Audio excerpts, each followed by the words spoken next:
I just have a fundamental issue with the fact that there really isn't any meaningful choice for agents, right? Yep. And honestly, I never had a problem with it until there was this massive lawsuit that puts agents, and I represent a lot of agents and brokers, right? I never had a problem with it until there's this massive lawsuit that is now reaching into their pocketbooks and saying you can't make enough, you can't make what you could have made before because I, NAR, an Illinois company, needed to save my rear.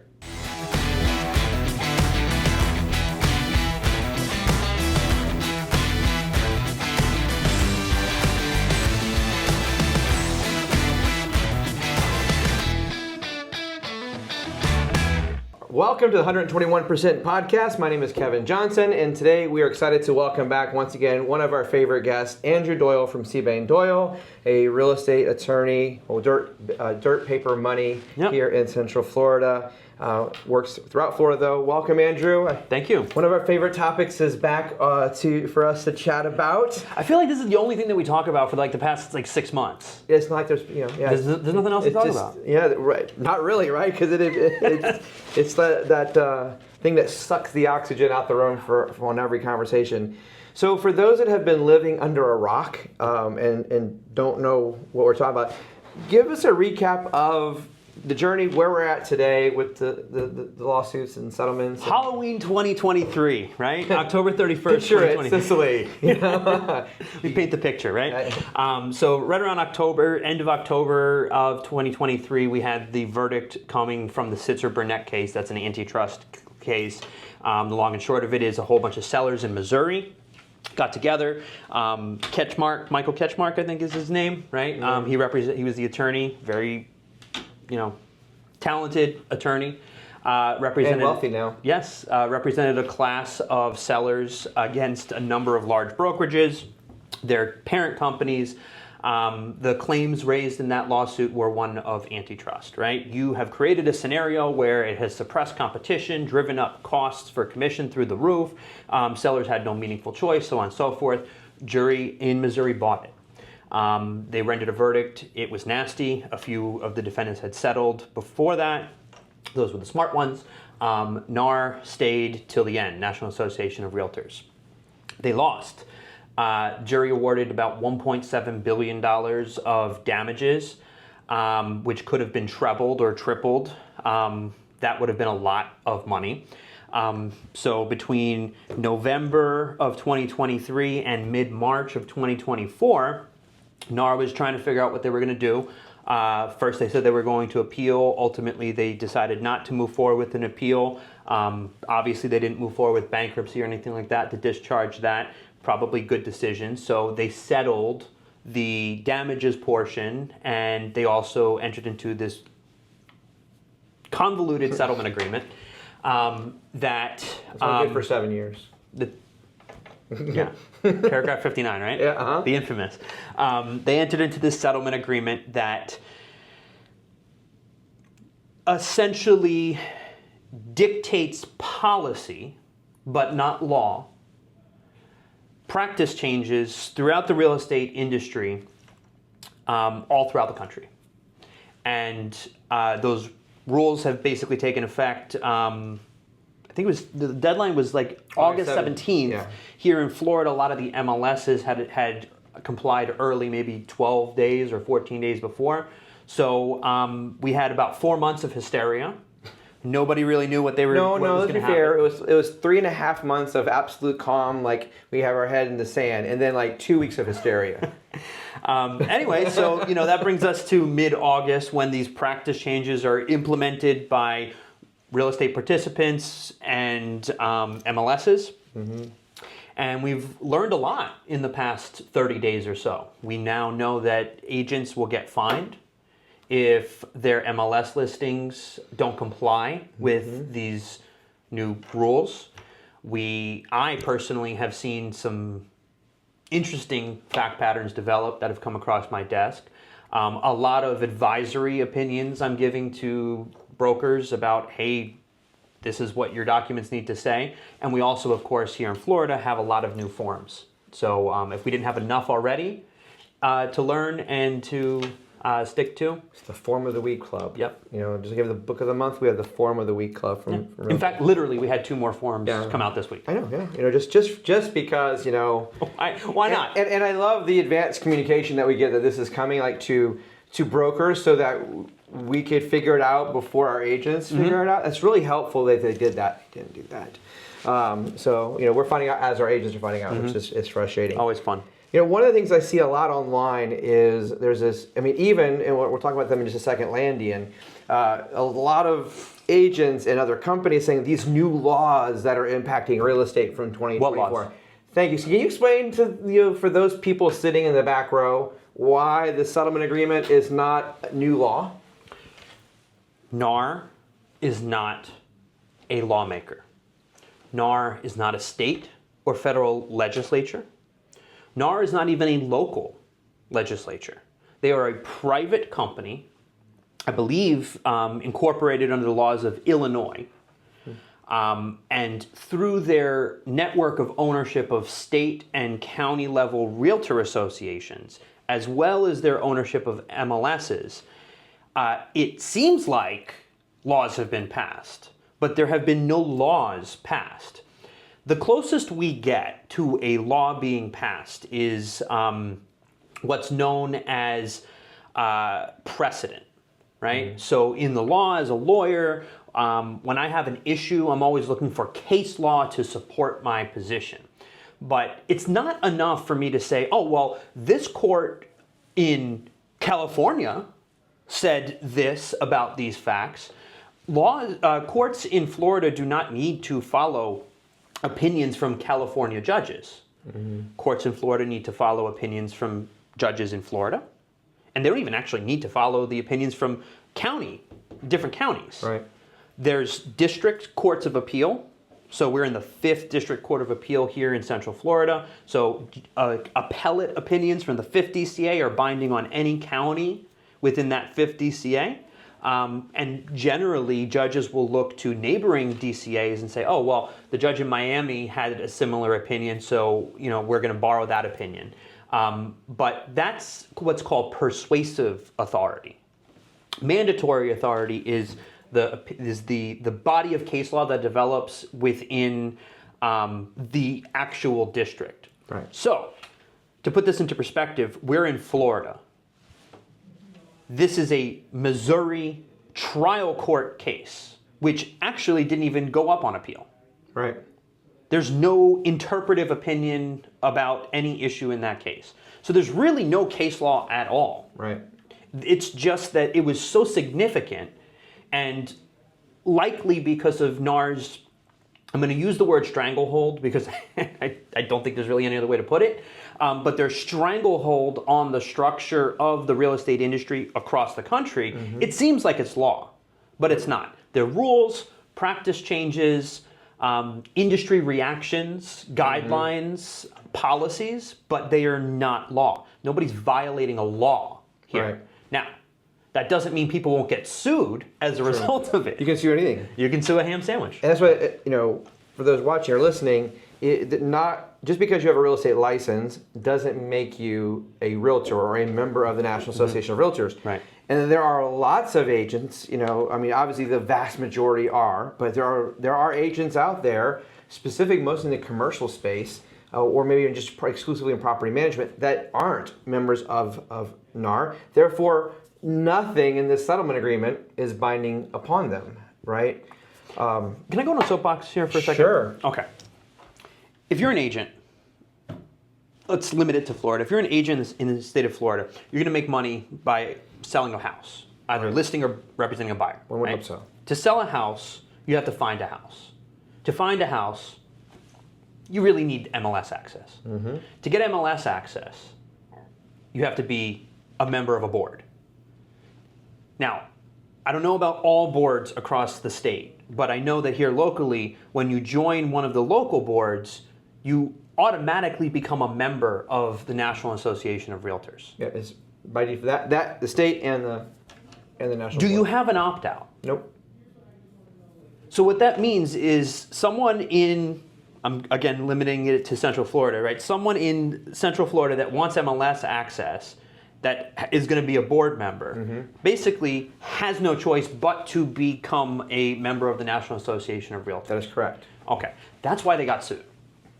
that's why they got sued. Was that game we played, Monopoly? I love that game. That's why they got sued. So, now the reverse of it is when they got sued, they settled it. They entered into this self-serving settlement agreement. Every settlement agreement is self-serving, right? They needed to hedge their losses.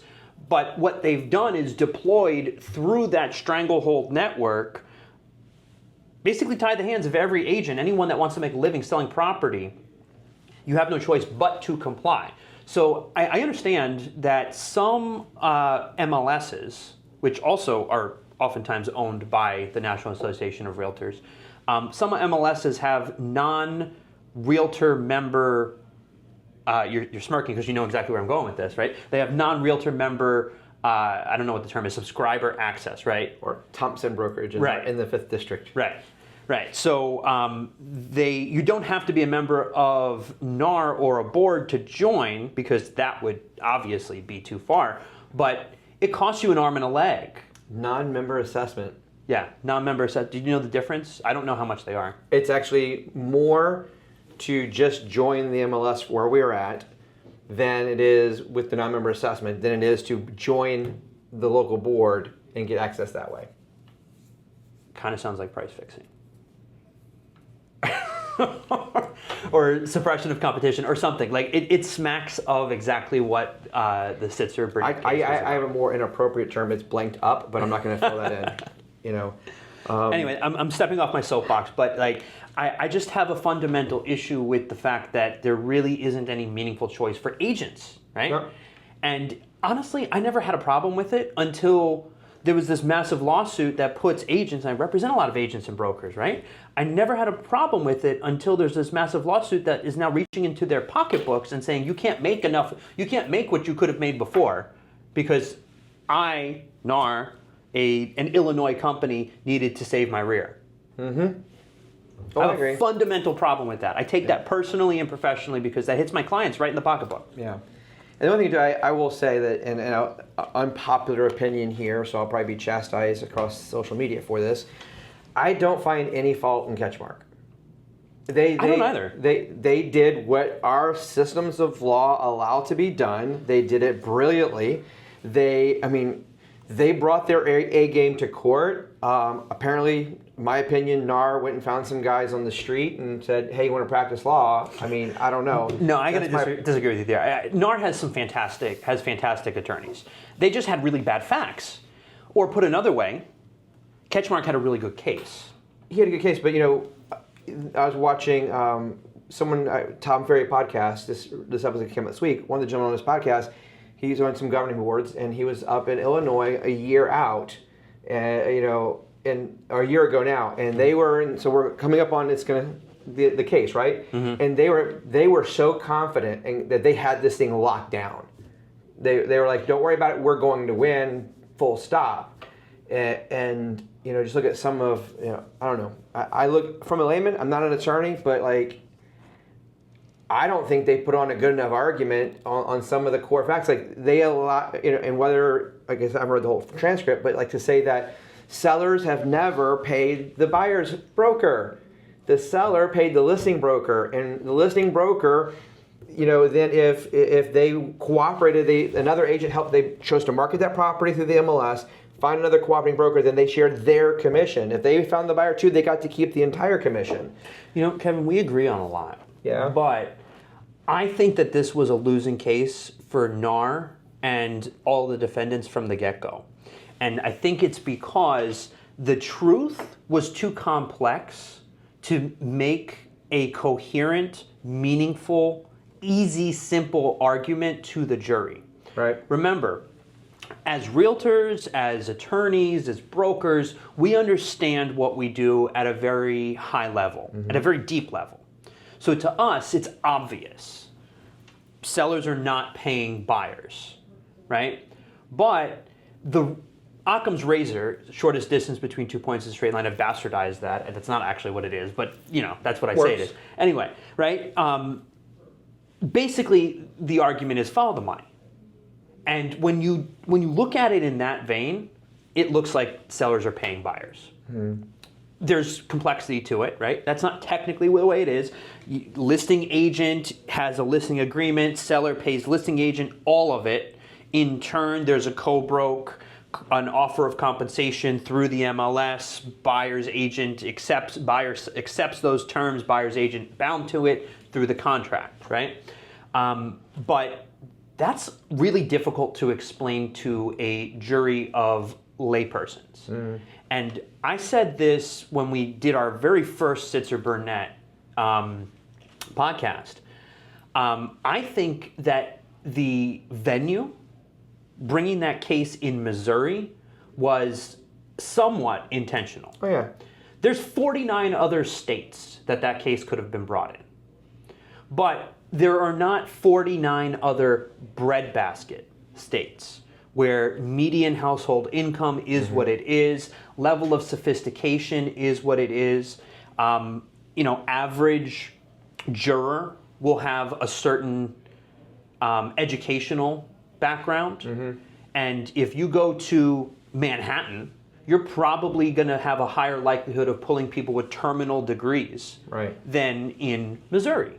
And that's just the facts. It's not a slight on anyone from anywhere, but the fact remains that the jury pool was a little bit less sophisticated than it would have been in other jurisdictions. So I think that the argument from Sitzer, Burnett, and the rest of the sellers was easier to understand than the defense argument from NAR. Because even though NAR would have been truthfully arguing, look, it's not really going there, I don't think it's reasonable to say that a jury in Missouri ever would have understood that. And I think that's why they lost. So we agree on why they lost. I just think they could have done, I know we disagree, they could have done a better job of presenting the case in a way that I made just think it they have simpler. bad facts and bad law. And a bad jury. Which is, the trifecta but for a plaintiff's lawyer. Can't argue with Catchmark. I mean, we can be mad at them all we want. If you want to waste your energy and time on that, folks. But at the end of the day, they worked the system. They did a great job for their clients, and we can argue about how much each of those people in the class actually ended up with in their pocket versus what the attorneys did. But different story. I just love what he wants for his hourly rate, but he argues with us for our hourly rate. It's really kind of got on my. That's the one thing that irritates me. And, one of the funny byproducts of this thing was just a couple weeks ago. We're recording this in September of 24. A new real estate company, brokerage, whatever, hit the market called Landian. And it turns out that one of the founders is this guy named Sitzer. That Sitzer. And my first reaction was, okay, who cares, right? And it still is my reaction. But I was shocked at the visceral reaction from the community as a whole. It's in my opinion, it's dirty, whatever. But what they're trying to do has been tried before. It was allowed before the settlement. It's allowed now. The market has overwhelmingly said that these discount brokerages don't work, and they've refused. They've not succeeded. And this is like the discount brokerage of discount brokerages, where hey, go on the website, $49, and a local realtor will show you a house. So if you just launched a lawsuit that tried to seek to destroy my profession and my family's income and take food off my family's table, I'm going to be the first one to sign up to work for you. Right.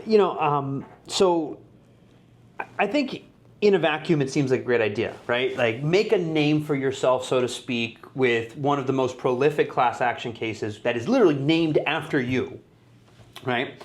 And then launch a business while you're still in the limelight. That makes perfect sense. I don't blame Sitzer for that, but I do think that fundamentally the business plan is flawed. Oh yeah. And I'm not a business coach or anything like that, but I'm looking at this and I'm like, this guy needs agents who he just pissed off universally. Right. He needs agents to want to, one, to like him enough to do business with his company. Two, to actually see the value in it. Three, and not attribute the fact that they now have to make up for the loss of income, they now have to do business with a discount brokerage like that, which is not a brokerage. It's not. He says it's not a brokerage, or the company says it's not a brokerage, right? Even though they're offering commission. anyway, he needs agents to partner with him. I don't know how he's going to get seed funding for this. And if you look at the way the real estate math works, so of the $49, this is second. I got this from Jared James in his show. Like, what's actually paid to the brokerage is $35, and then from that $35, you have to pay your broker, insurance, and gas and tolls. So from $35, maybe half of that, let's call it $20, they get to go show a house. I don't. If an agent is so desperate for money that they will go show houses for $20, do you really want that agent working with you? I'm just saying it's. I mean, there's that, but there's the other issue, which is I think he's trying to fit a square peg into a circle hole here, because he has that flat fee package on like Landian. $1,700 or $1,500. Like, we'll do everything for you. Right, but they're not going to do everything. No. They're not going to do everything. They do a limited number of showings, a limited number of offers. One. And I'm pretty sure that 49 times 3 and 200 times 3 is not 1,800. It's not, right? Mm-mm. Now, the reason why I break down those numbers is because $49 is the price per showing. So the flat fee package is I'm going to show 3 houses and submit 3 offers or 5. Oh, I thought it was 1 offer. I think it's more than 1 offer. I didn't go that far because I believe it's 3, but it was such a non-issue for me. I was like, you can go to the Landian website and you can take a look at their pricing, but I don't believe that the math actually works out. Oh, no, it doesn't. And if, again, go back to, I don't know what agents or brokers are going to sign up. Because remember, in order for an agent to do this, the brokerage has to sign up. Right. Because they have to pay the brokerage. Right. Not the agent. Right. Which is the way that the system. Yeah. So, and I love how, again, on their website, they cite the new laws. Again, clearly he doesn't understand the law, or whoever wrote that, I should say. So, nice website, though. Yeah, it's decent. Yeah. It's well done. Yeah. You can tell that it was something it was an idea that was cooking for a while. This wasn't something they spun up on Wix. It was just waiting for the settlement so he could go live. Yep. Yeah, no. So I had a meeting with our agents yesterday, and we were talking about just, every month now we're going over, like, what are some of the trends we're seeing, things we're seeing. And I used an analogy with him that the Sitzer Burnett case is not the final act of the play. It's not the credits of the movie. It's at best it's the opening act, and I'm probably going to say it's more like the overture, right? This is the beginning. What do you mean? We have DOJ out there, and that's another thing. Is DOJ was not involved in Sitzer Burnett at all, right? This was not a DOJ action, but there's other litigation out there. I'm sure there's other litigation to come that people are going to try to score, and ride the surf in. And then there's also the DOJ on the horizon, and what their involvement will or will not be, right? There's a case now. NAR has said they're going to. Our DOJ wants to reopen the investigation into the clear cooperation policy, and now NAR is going to appeal that to the Supreme Court. I think clear cooperation is a bunch of bull and it needs to go. It's one of the worst decisions and a host of bad decisions that NAR has made. And I'm of the belief is, NAR is responsible. They're the arsonist, and we're asking the arsonist to put the fire out, and I just disagree with that approach. But that's my opinion only. What do you see as next on the horizon on the legal front for the real estate industry? So I definitely agree that DOJ investigation is going to open up a new can of worms. If I recall correctly, NAR's major issue with the DOJ investigation is, well, you told us a couple of years ago that this was closed and we needed to give you some documents and that made you happy, but now you're reopening it. So they're appealing that basically the closure or the perpetual openness, for lack of a better term, of the investigation. I don't think that really gets us anywhere. I don't think that really moves the needle. Because if the DOJ wants to move forward and they suspect that there's something there, they're gonna get it. The only reason they wouldn't would be a political decision from the Supreme Court, right? So we have a right-leaning Supreme Court with a left-leaning administration right now. So if the case gets before the Supreme Court, the split right now I think is 6-3, right? So maybe. I think if this case gets there, NAR wins. I think so too, but maybe not purely on the merits of the law.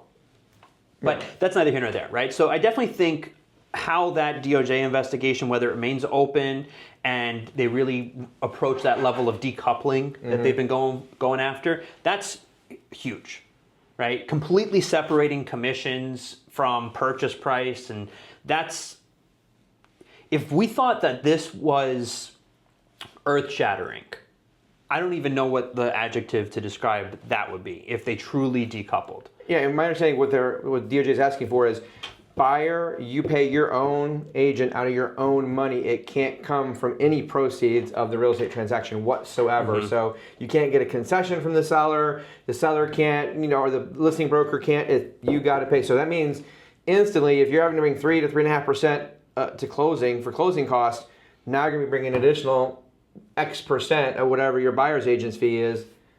We're talking about doubling of closing costs. I mean, I guess the thought would be, if we had that, then the property value would have to come down. I don't think it will. No, but I think that's the idea. Is, well, if the buyer has all these other costs, and every buyer has all those costs, then every seller will necessarily have to reduce the price of their home. But it still is not going to impact the amount of money a buyer has to bring to the closing table going up. I mean, even if you had say a 3% reduction in home values, the buyer is still having to bring X more money to the table. Kevin, all we have to do is go to Congress and change federal lending laws and allow lenders at all levels in all different types of loans to allow a borrower to roll that commission into the mortgage. That's all they have to do. I see two fundamental issues with that. A, you're expecting Congress to pass a law. And last year's Congress was the second least effective Congress in the history of our nation. In terms of number of bills passed. Signed. Yep, and it only surpassed the one from the Great Depression era where they were only there for like 4 months. Nice. So that was the only one that actually had less legislation passed. But the other issue is that now we're asking a buyer to take, say, on a $300,000 house, say it's a $9,000 commission, and we want to finance that over 30 years, and that $9,000 now what, $20,000? Big deal, right? Kick it down the road. Look, that's what Congress is good at, though. So they might agree with that. They like to, both parties, I'm just saying in general, right, not being political, but we are really good at, like, let's not pass a budget, we'll keep overspending for the next 6 months, and we'll vote on it again then. Yeah. So I definitely think that the first major horizon for litigation is going to be dependent on what happens with this DOJ investigation. The other thing I think that we're going to see is possibly some offensive litigation, not dissimilar from Sitzer Burnett in the antitrust, but speaking to clear cooperation. I think that's probably the next target, right? Catchmark has openly said that we are watching your every move, which is kind of creepy. Great song. But my favorite headline was from Inman, "Catch me if you can," using the first part of his great. last name. That's great. So, Inman, I'll give you props on that one. That was I chuckled. I'm like, brilliant. Yeah. But I really think where we're going to see litigation is going to be at a transactional level. We're going to see a host of issues. We're going to see buyers breach their contracts, right? At least here in Florida. I can't speak to what other states have, but our form EVA from Florida Realtors says that a buy-side agent is entitled to their commission even if a buyer defaults on the contract. In other words, buyer's failure to close does not relieve the buyer of the obligation to pay their agent. So what that ostensibly means is if their financing falls through, they've defaulted, right? Mm-hmm. Is the broker going to sue the agent? Is the buyer's broker going to sue the buyer? Yeah. On the strict language of the EBA, they'd have a cause of action for breach of contract if they didn't pay. Maybe they can forgive that or just ignore it and move on to a different house. But that doesn't mean that there are not brokers out there that will look at that and say, you owe me 2% of $300,000 because that's what your EBA said. Pay me or you're getting sued. And in this framework, that seems perfectly permissible, right? Conversely, right? We used to have, I I know that this whole Sitzer Burnett thing was all about transparency, increasing transparency, but the system that we used to have seemed pretty transparent to me, at least when it came to what the seller was offering, right? So when you stuck it up on the MLS and it said 2.5, whatever, right? The buyer's agent knew. Everyone just kind of knew. And it was on public websites. That was the other thing. It was on Zillow. It was on our website. It Through was the IDX feeds. Yeah, it was everywhere. So consumers knew. Everyone knew. Right. But now, without those fields, those websites don't have that information, those external third-party websites, and certainly the MLS doesn't have that information, because to do that is a violation, and you get fined for it. It's a big no-no. Bad news bears. So what do we have? Now we got a game of chicken, right? So we have the listing agent that knows what the seller's willing to offer because they put that in the listing agreement. But they don't have the obligation to put that anywhere else. So buyers now have to sign these written agreements that tell their agent how much they're going to pay, but the agents are playing chicken with one another, because regardless of what the settlement did, it didn't relieve the desire for agents on both sides to make a living. We want to get paid for our work. Right. I think it's fair. I think it's perfectly reasonable too. And when it's a commission structure, you're looking for the larger commission. And there's really nothing wrong with that, because that's the nature of the business, unless you're the DOJ who wants to completely decouple, right? Either way, the point is this. You have these agents that are maneuvering against one another, trying to figure out what's the sweet spot. I'm sure the plaintiff's counsel would call that rich negotiation. I call that misrepresentation and a lack of transparency. And I call that potential ethical violations. I call that fraud in some cases, where, I can foresee a scenario where a buyer's agent sends a point-blank email to the listing agent and says, what is your seller's offer of compensation? What's their max? And rather than saying, I'm not going to tell you, they say 2%, but it's actually 3%. That is an intentional misstatement of facts upon which the buyer's agent would have relied upon. The smart answer for the listing agent would have been, I'm not going to tell you. But to state a position one way or another, to definitively say 2 when it's actually 3, that's fraud. Yeah.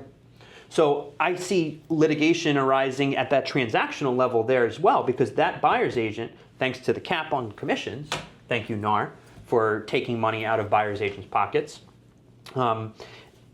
that agent lost out on 1%, which is a substantial amount of money, really, on any transaction. Right. But, and I think I'm going to go a step further, because I think I see this on the distant horizon, and I think it's reactionary litigation. I think agents and brokers, taking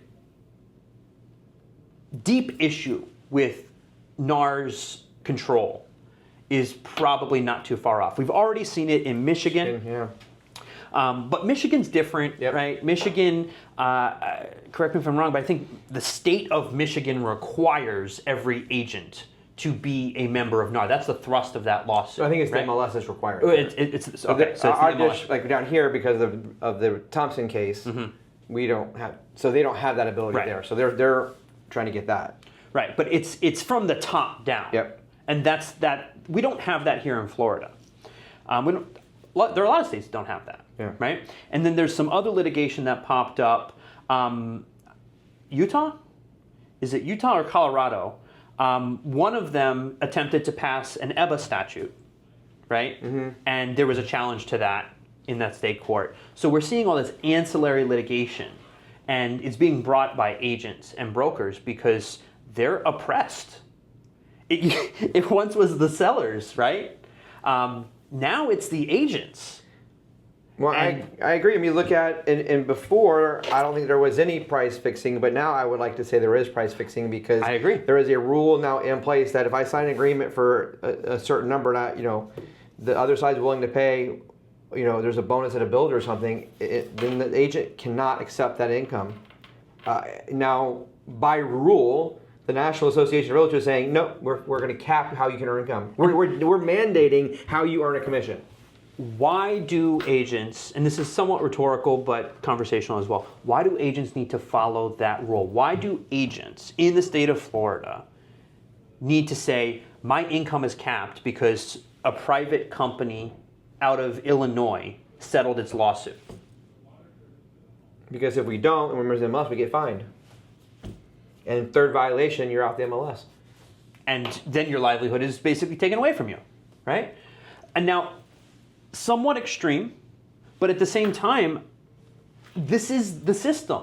And it's a system that's a product of the structure created over time by the National Association of Realtors.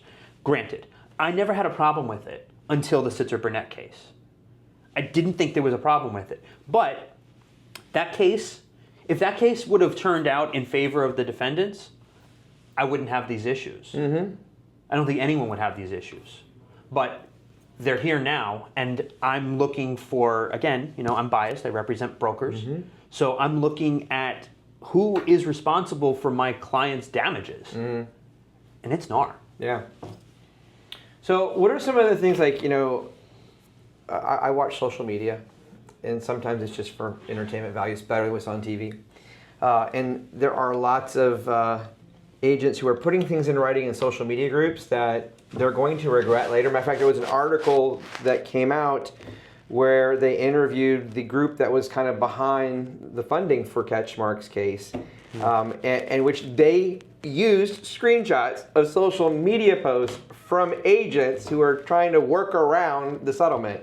Like, okay, you're already on their radar. You did not want to be in that article, right? Right. So people stopped posting stuff on a public forum. Anyway, but one of the ones I saw just recently, an agent said they turned away 7 people from their seller's open house because they refused to sign a buyer-broker agreement before they entered the home.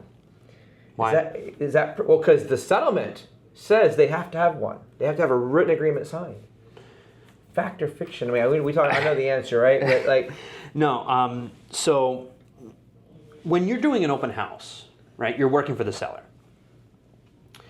You don't need to run up to the threshold, wave your arms, and don't let anyone in unless they sign a buyer-broker agreement, because you're not representing them. Mm-hmm. You're there for the seller. Correct. Now, it's a little bit gray if you're doing something that I always advise not to do, which is piggybacking on an open house, right? Like, some agents or brokers will have an agent or a broker from a different brokerage do an open house there.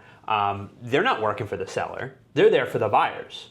So in that scenario, I think, you probably do need to run up there and say, wait, this isn't my open house. I'm here in case you need an agent. So before you tour it and I take you through, you need to sign the EBA. Yeah, because the rule, not the law, but the rule coming from the settlement agreement is that an agent needs to have a signed buyer-broker agreement in place that ticks certain boxes, caps buy-side income, obligates the buyer, so on and so forth, right? Mm-hmm. Before the home is toured. That's what it is, right? So, but if you're working for the seller and at that moment you're not doing anything for the buyer, you're not obligated to do that. Mm-hmm. Now, also, it can change because while touring the home, right, the conversation may be from the buyer, we don't have an agent. Would you mind working for us? I'd be happy to, but understand, Mr. and Mrs. Buyer, we have to have a conversation, and professionally, I have some different obligations now. So just do me a favor. Let me go back. Let me grab some documents. We'll pull up a chair over here, and we'll have a conversation about it. There are some documents that we'll have to sign, and I want you to make sure that you understand them. Mm-hmm. That's what has to happen. Now, practically, is that going to happen? No. Because you got to move. If you don't, you're going to lose that buyer. They're going to go to a different agent down the street, right? So legally, the advice is pump the brakes, do it the right way. Practically, I don't know that that's going to get that deal done. Well, the flip side of it is, while it's not a law, if you violate the settlement agreement, then they can come after you and sue you, right?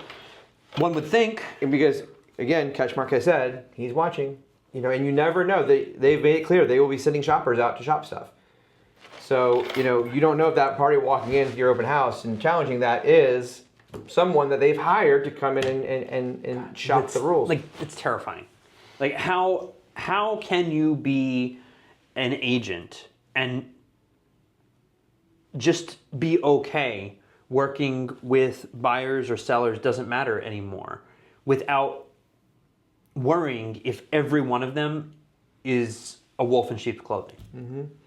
The other side of this is like, the big hope, and I hear it from the consumer side more as, well, commissions are going to come down. I doubt that, but even still, your hope is that here's your profession that, of whatever, it's not the line on the Alta or on the closing disclosure. That's not what the agent gets to keep, right? They have their brokerage fees they have to pay, and then after that, a third of it needs to go pay Uncle Sam because they want their money, and then they have their business expenses to pay after that. So what they actually get is not that big check, and that's where this big, huge misconception is. And they're fronting a lot of this money. When they're out showing homes to a buyer, they're spending money on gas and tolls and their time, which has value, right? And that's time they're not spending with another customer, right? It's so frustrating that they attack agents work their butts off, right? It's a hard industry. It's hard to get started. It's hard to, even once you start to be successful, you have to maintain that. It's not like it's autopilot. And how dare them, try to say agents make too much as they're collecting tens of millions of dollars on a settlement agreement. But that's just my opinion. Yeah. What other things are you seeing out there that are hearing from? I know you do work with a lot of agents. What are you hearing that are just misconceptions, misunderstandings that you're seeing trends on? So what the new thing now is builders, right? Builders, new home builders, are demanding that agents provide copies of their buyer broker agreement when they go under contract, because builders offer commission and then they also offer sometimes bonuses and incentives, right? So sticking with this capped income issue that's brought up by the NAR settlement, a builder could ostensibly be, there's that word, remember we were talking the other day, I'm using ostensibly way too much now. Anyway, so builders could possibly be in a position where they're actually violating this NAR settlement, this rule, if they pay a buy-side agent more than the buyer signed an EBA for. But where the settlement agreement says that they get in, nowhere in the settlement does it say who's responsible for enforcing it, or that it doesn't. So because we want to be not clear on details. It's really important when we come to this. So we have this. I mean, it's truly the Wild West. We have builders now telling agents, I need to see your signed agreement. And there are agents out there that are going to show a property to buyers, and they don't have a signed agreement because the property that they're showing wasn't on the MLS. So why are they having one executed, right? There's an argument to be made, well, the agent is an MLS subscriber and comes in within the definition, they should have the EBA signed, fine. But there's also that whole NAR came out with working with a buyer explanation, which moves the goalpost sooner than actually just showing a home. Exactly. I think there should be the EBA signed, but I don't know why the builder gets to see it. Yeah. And even so, right? We want to show it to listing agents. Right. They ask me, I'm going to tell them pound sand.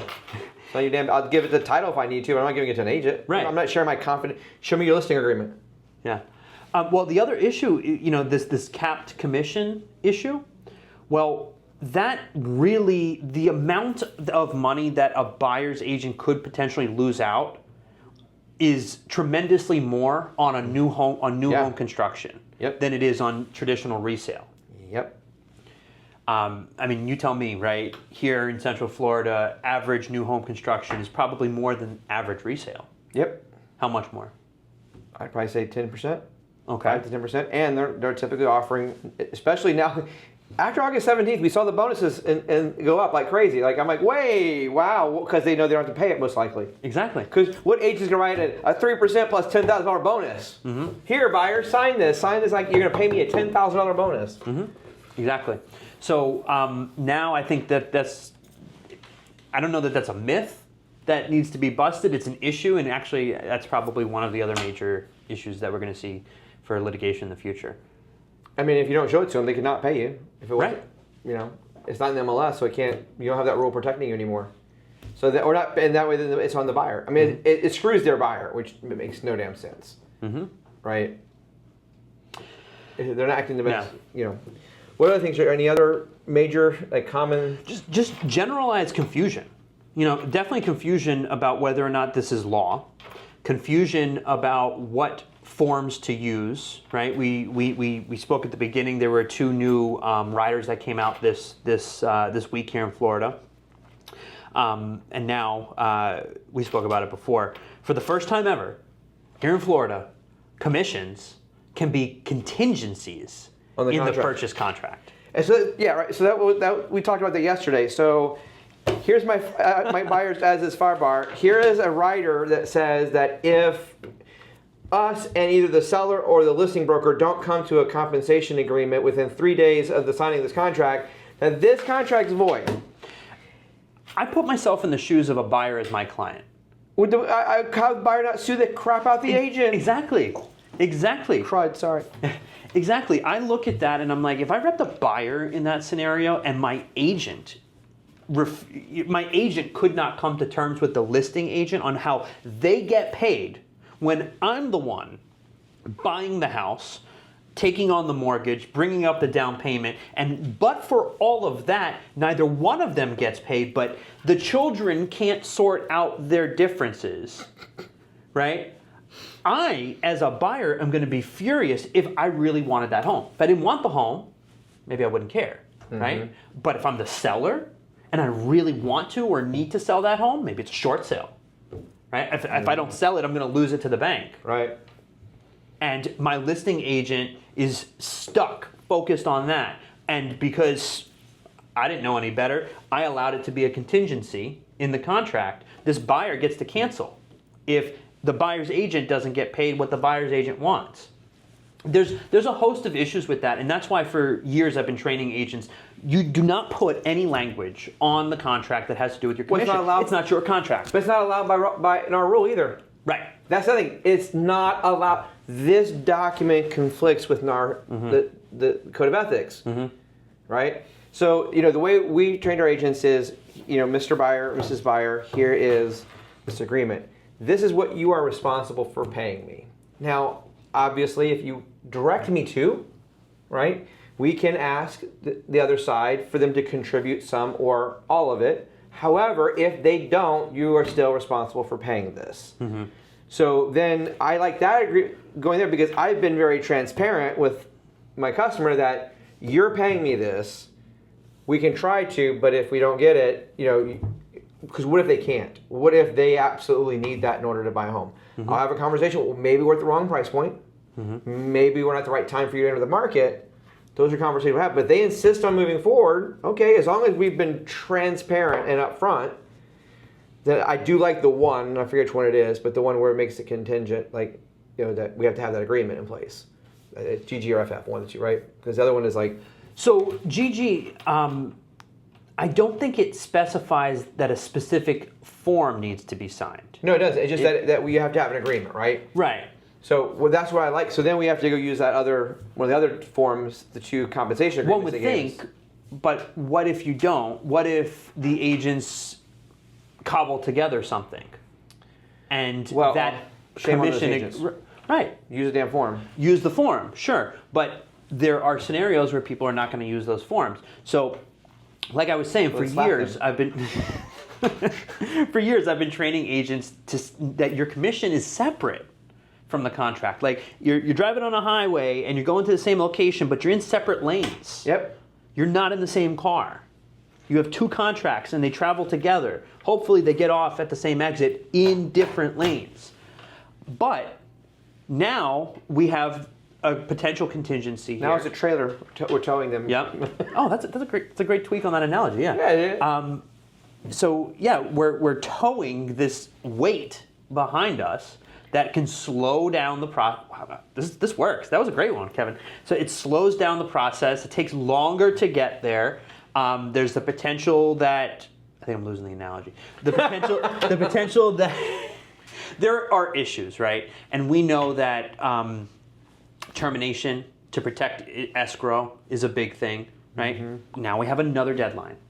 Another deadline to observe that if you're not observed, you lose the contingency. I guess I only like it in the scenario where the buyer absolutely cannot afford to pay the comp, and if they don't get it, they can't close.